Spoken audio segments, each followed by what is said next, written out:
Praise the lord. ఈరోజు మనం దేవుడి మీద మన భారం మోస్తే ఆయన ఎలా మనల్ని ఆదుకుంటాడో అన్న వాగ్దానంతో ముందుకెళ్దాం.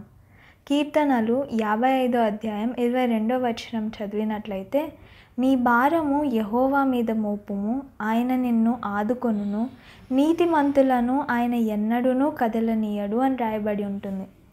అంటే నీకు ఏ సమస్య వచ్చినా, ఏ బాధ వచ్చినా నువ్వు మొదట ఆశ్రయించాల్సింది నమ్మదగినైన దేవుడిని. ఆయన్ను ఆశ్రయించినప్పుడు ఆయన నీ నమ్మకాన్ని ఎప్పుడూ త్రోసివేయడు. నువ్వు బాధల్లో, నువ్వు కష్టాల్లో ఉన్న ప్రతి క్షణం ఆయన నీ పక్కనే ఉంటాడు. నువ్వు దేవుణ్ణి పక్కన పెట్టి మనుషులను ఆశ్రయించినప్పుడు ఏం జరుగుతుందంటే, ఇర్మియా 17వ అధ్యాయం 5వ వాక్యంలో చదివినట్లయితే, నరులను ఆశ్రయించి యెహోవా నుండి తొలగిపోవువాడు శాపగ్రస్తుడు అని రాయబడి ఉంటుంది.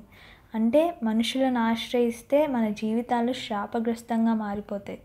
కాబట్టి ఈ శాపాలు ఇవన్నీ మనకి అవసరం లేదు. దేవుణ్ణి నమ్ముకుంటే ఆయన నీ బాధలన్నీ తొలగిస్తాడు, నిన్ను అంచెలంచెలుగా అభివృద్ధి కూడా పరుస్తాడు. ఆయన మనల్ని ఆశీర్వదించితే ఎలా ఉంటుందో కీర్తనలు 29:11వ వాక్యంలో చదువుకుందాం.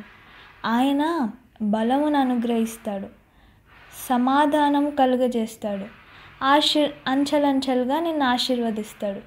అంటే నువ్వు ఎప్పుడైతే మనుషులను ఆశ్రయించకుండా దేవుడిపై నీ భారాలన్నీ మోస్తావో అప్పుడు ఈ 3 ఆశీర్వాదాలు దేవుడు మీ తలపై కిరీటంగా ఉంచుతాడు. ఇప్పటికైనా ఒక చిన్న తీర్మానం చేసుకోండి, దేవుడా ఇక మీదటి నుంచి నా భారాలన్నీ నువ్వే మోయు అని. నువ్వు ఎప్పుడైతే భారాలు మనుషులకు చెప్పుకుంటావో కొద్దిసేపటి వరకు నీకు నెమ్మదిగా ఉంటుంది, కానీ దాని తర్వాత అదే సమస్య నిన్ను పదే పదే వెంటాడుతూ ఉంటుంది. కానీ ఎప్పుడైతే నీ భారాన్ని దేవుడి పాదాల దగ్గర పెడతావో అప్పుడు ఆయన నీకు శాశ్వతమైన సమాధానాన్ని కలుగజేస్తాడు. నీ మనసుకు కావాల్సిన నెమ్మదిని, నీ హృదయానికి కావాల్సిన సంతోషాన్ని ఆయనే మీకు అనుగ్రహిస్తాడు. ఆమెన్. God bless you.